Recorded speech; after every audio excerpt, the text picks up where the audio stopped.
He suddenly realized that bird droppings could be used to make noodles with soybean paste.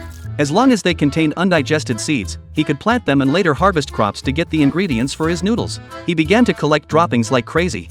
After scraping together a huge pile, he planted them in fertile soil filled with worms, then carefully took care of them every day. The reason he wanted to make noodles with soybean paste was that in the third month of being stranded on the island, he had accidentally found an empty noodle package.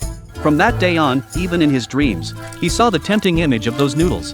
When he woke up, he decided to make them himself.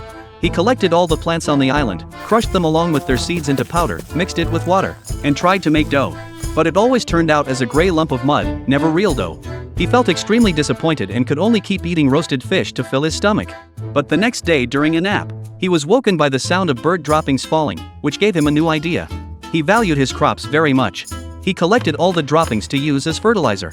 He even made a scarecrow out of his suit to stop birds from eating the crops. Every morning he woke up, exercised, went fishing in the river, climbed the mountain to steal bird eggs, and fried them all for breakfast. He also brewed himself a hot cup of tea with leaves.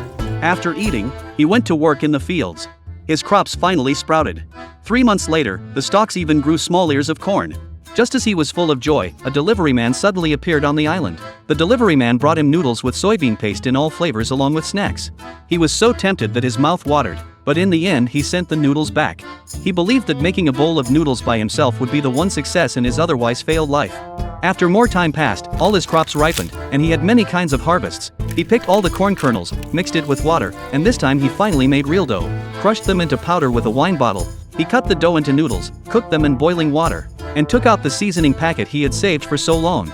He sprinkled the seasoning into the noodles and stirred it evenly. At last, after half a year, a bowl of noodles with soybean paste was finally ready. The moment he took a bite, tears fell from his eyes. For once in his failed life, he had truly succeeded. And this whole scene was secretly recorded by a woman who had been watching him all along.